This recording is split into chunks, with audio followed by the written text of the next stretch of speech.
네, 안녕하세요. 김소희 노무사입니다. 오늘은 상시 근로자 수 산정에 관한 사례를 살펴볼 텐데요. 지금 보시는 판례는 최신 판례이기 때문에 여러분들이 사실관계도 꼭 정확하게 숙지해 주시면 좋을 것 같습니다. 상시 근로자 수가 문제되는 거 어떨 때 문제가 될까요? 5인 이상인지 아닌지를 가지고 주로 다툼을 하게 될 겁니다. 근로자의 주장은요, 여기는 상시 5인 이상 사업장이다.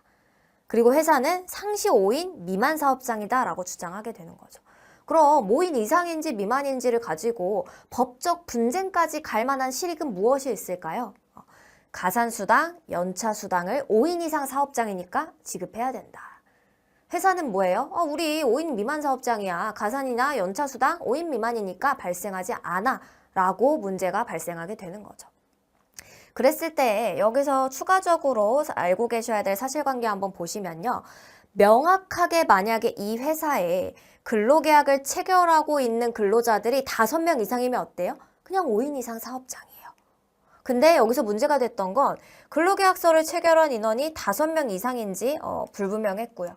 그리고 지금 누가 일하는지를 화이트보드에 당일 근무자를 기재하는 방식으로 운영을 했었기 때문에 근로자가 이제 어렴풋이 짐작할 때에는 이거 5인 이상 사업장 같은데 라고 주장을 하면서 가산, 연차수당 지급해라 라고 했던 것이죠.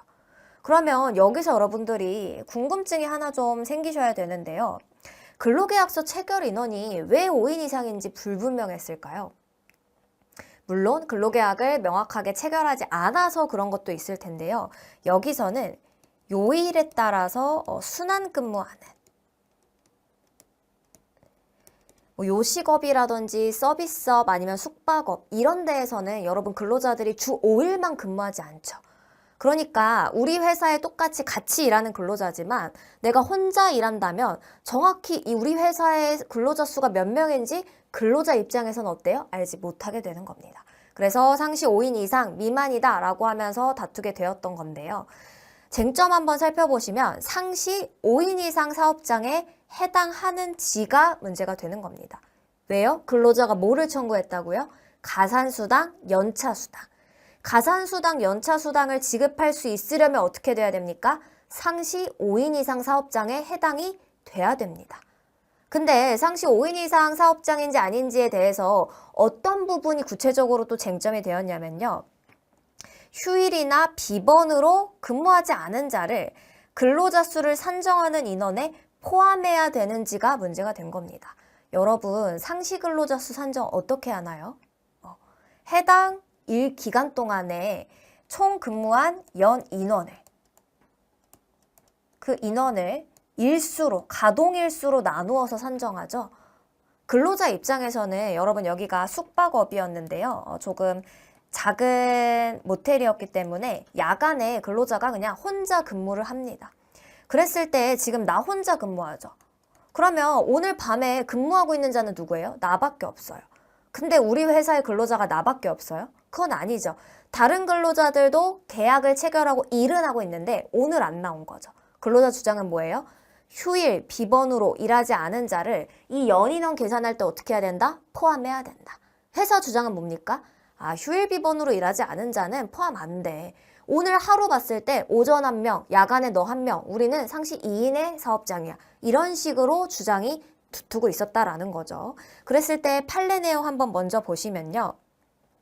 근기법 11조 1항에서 상시 5인 이상의 근로자를 사용하는 사업 또는 사업장이다 라는 거는 상시는 사용하는 근로자 수가 5명 이상 사업인 사업장을 의미하는 거고 상시는 상태를 의미하기 때문에 가끔 5인 미만이어도 뭐예요? 상태적으로 5인 이상이면 된다라는 거죠. 근데 여기서 중요한 점, 그럼 상태적으로 5인 이상인지를 볼 때 주휴일이 뭡니까 여러분? 근기법 55조 1항에 따라서 근로자한테 1회 이상 근로제공 의무가 유급으로 면제되는 날입니다.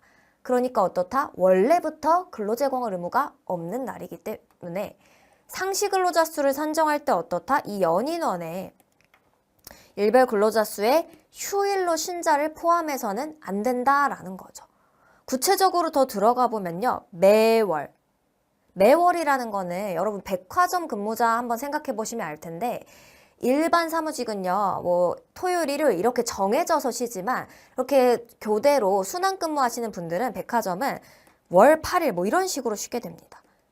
왜냐면 추석이나 명절, 뭐 설 이럴 때에는 그때가 오히려 대목이기 때문에 뭐 딱딱 맞춰서 쉬기가 어렵죠. 그래서 월에 며칠 또는 매주 휴무일, 이 모텔이나 호텔, 숙박업처럼 주에 그냥 2일 쉰다. 월화 쉴 수도 있고 수목 쉴 수도 있고 요런 경우뿐만 아니라 매월 매주를 주기로 순환해서 휴무일을 가져서 휴무일 발생하는 일자나 요일이 변동되는 경우에도, 그러니까 만약에 그날이 휴무일이고 근로자가 근무하지 않았다면 어떻다? 상시 근로자 수에 포함이 되지 않는다라는 겁니다. 그럼 여러분 누구 말이 맞는 거예요?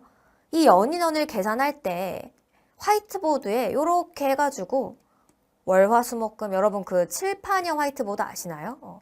7일 이렇게 해가지고 쭉 있고 오늘은 뭐다, 내일은 근로자 갑 이런 식으로 쭉쭉 기재되어 있을 때 오늘 내가 일했다면 이 갑은 뭐예요? 휴무죠. 갑의 입장에서는. 휴무 또는 주휴일. 주휴일로 근로하지 않았다면 어떻다? 연인원에 포함을 하지 않는다. 그러면 오늘 야간에는 나 일했고요. 오전에 근로자 1명 있었어요. 그럼 여기는 뭐예요?